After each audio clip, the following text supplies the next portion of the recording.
கஸ்தூரி. உங்களுக்கு அந்த வேலை கிடைக்காம இருந்திருந்தா ஆச்சரியம். உங்களுக்கு தான் அந்த வேலை கிடைச்சிடும் நான் கன்ஃபார்மா சொல்லிட்டேன்ல. ஆனாலும் காம்படிஷன் ரொம்ப டஃபா இருந்துச்சு. நான் அப்ப உங்களை தான் நினைச்சுக்கிட்டேன். ஃபைல் தவறி விழுந்துடுச்சு. இதுக்கு காரணம் டென்ஷன் நினைக்காத, உன்னோட அதிர்ஷ்டம் நினைச்சுக்கோன்னு சொன்னீங்கல்ல. Morning sir. வாங்க. என்ன சார் இது? Dismiss order. குடிச்சிட்டு டியூட்டிக்கு வரக்கூடாது, வண்டி ஓட்டக்கூடாதுன்னு கண்டிஷன் போட்டு தான் உங்களை வேலைக்கு சேர்த்தேன். ஆமா சார். ஒரு வாட்டி குடிச்சிட்டு வண்டி ஓட்டுனீங்க, கண்டிச்சு விட்டேன். மறுபடியும் அதே தப்பு பண்றீங்க. உங்களை எல்லாம் மன்னிக்க முடியாது. Sorry sir. இங்க பாருங்க, ஜனங்க அவங்க உயிரை நம்மள நம்பி நம்ம கிட்ட ஒப்படைக்கிறாங்க. அந்த நம்பிக்கைக்கு நம்ம துரோகம் பண்ணக்கூடாது. உங்களை வச்சு நான் ரிஸ்க் எடுக்க விரும்பலைங்க. ப்ளீஸ் நீங்க போங்க. இந்த ஒரு முறை சார். குமார் சொன்னா கேளுங்க. ப்ளீஸ் போங்க. போங்க நீங்க.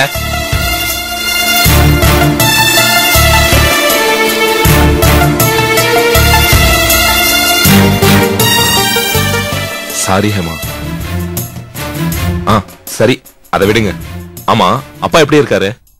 உங்களுக்கு வேலை கிடைச்சது அப்பாக்கு சந்தோஷம் தானே? அப்பா ரொம்ப நல்லா இருக்காரு. அவருக்கு வேலை கிடைச்சதுல ரொம்ப ரொம்ப சந்தோஷம். அப்பா விசாரிச்சேன்னு சொல்லுங்க. கண்டிப்பா சொல்றேன். நிறைய கஸ்டமர்ஸ் சர்வீஸ பாக்குறதுல பணத்தை கொடுத்துட்டு அந்த உறவை மறந்துடுறாங்க. ஆனா நீங்க வேலை கிடைச்சிருச்சுன்னு சொல்லி ஸ்வீட் எல்லாம் கொண்டு வந்து கொடுக்குறீங்க. அசத்துறேமா. ஒரு நிமிஷம். Hello, Ganga travels Udayakumar. எத்தனை பேர் சார்? ஏசியா நான் ஏசியா? ஒரு நிமிஷம்.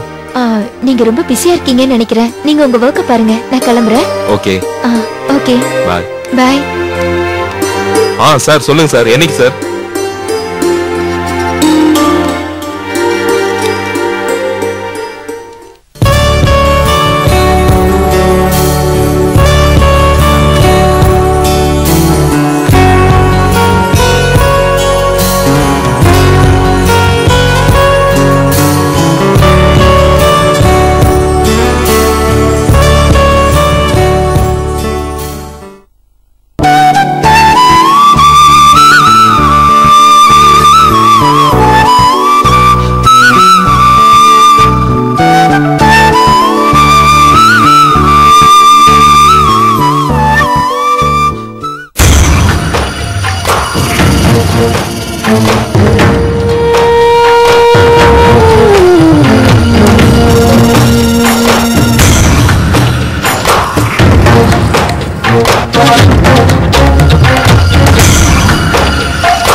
வணக்கம் மாமா.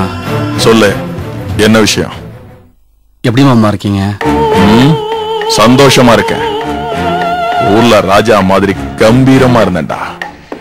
இங்க களி உருண்ட ரேஷன் அரிசி சாப்பிட்டுக்கிட்டு கைதிங்களோட கைதியா இருக்கேன். எப்படி இருக்கான்னு கேக்குறான் பாரு. நீங்க கவலைப்படாதீங்க மாமா, இந்த தடவை ஜாமீன் கிடைச்சிரும். நீங்க நிச்சயம் வெளியே வந்துடலாம். ஆமா, இதே நீ எத்தனை தடவை சொல்லுவ? உள்ள வந்து அப்படி இப்படின்னு 6 மாசம் ஓடி போயிருச்சு. இவர் இன்னும் எனக்கு ஜாமீன் ட்ரை பண்றானா? மாமா, இது கொலை கேஸ். ஜாமீன் கிடைக்கிறது அவ்வளவு சாதாரண விஷயம் இல்ல. வக்கீல் இந்த தடவை நம்பிக்கையா சொல்லியிருக்காரு. கண்டிப்பா கிடைச்சிரும் மாமா.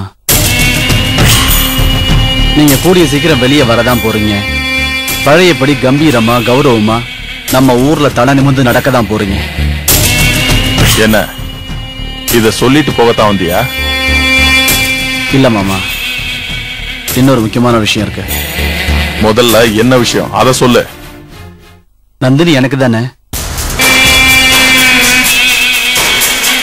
எனக்கும் நந்தினிக்கும் கல்யாணம் நடக்கும்ல? ஆமா. இதுலயே உனக்கு திடீர்னு சந்தேகம்? எனக்கு சந்தேகம் வந்துருச்சு மாமா. நந்தினி ஒருத்தன் கூட புதுசா பழகுறா, அவங்க கூட ஒன்னா சுத்திக்கிட்டு இருக்கா. என்னடா சொல்ற? நான் என் கண்ணால பார்த்தேன். ஊருக்குள்ள புதுசா வந்த ஒருத்தன் ஃபாரஸ்ட் ஆபீசர் வீட்டுல தங்கியிருக்கான். அவங்க கூட தான் சுத்திக்கிட்டு இருக்கா. டேய்,